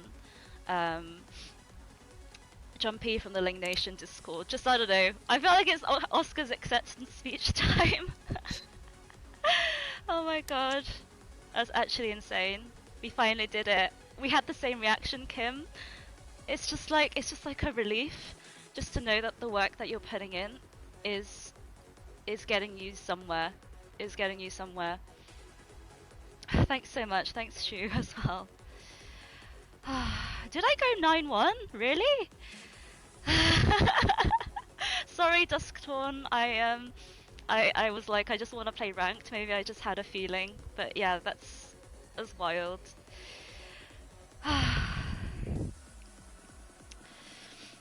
Okay, I. Okay, so yeah, so what I just want to point out there is I kind of teared up in after that match because we know Hawthorne Eyes. Okay, so she was like a beginner, a very beginner, back in March last year, and we are giving her tips and tips and tips and tips, even if we know that she's still not comfortable with those tips, but we still gave it to her because we know that it will help her. And so we saw her grow, and now a year later, she managed to get her first second king as Xiaoyu. She is a Xiaoyu main now. She is an anime now, but that's fine. We still support her. We still, you know, uh, give her tips every now and then. And it was such a treat to see your fellow player or your fellow player that plays your same character get promoted or do this and that. Well, all of us were very emotional in that situation, and it was like an end game event for us. So and and I just want to say that's the importance of believing in yourself, believing in your own skills, believing that you can win, believing that you know how to fight stronger characters, S tier characters, and to believe in your own Xiaoyu. Okay? So I just want to end this by saying thank you for being with me in this guide. I hope this will inspire you to play her more. If you want to play other characters, it's fine. This is the ending of the BelieveX Believe in Xiaoyu Season 2 guide for Xiaoyu, and see you guys in the next video. Bye!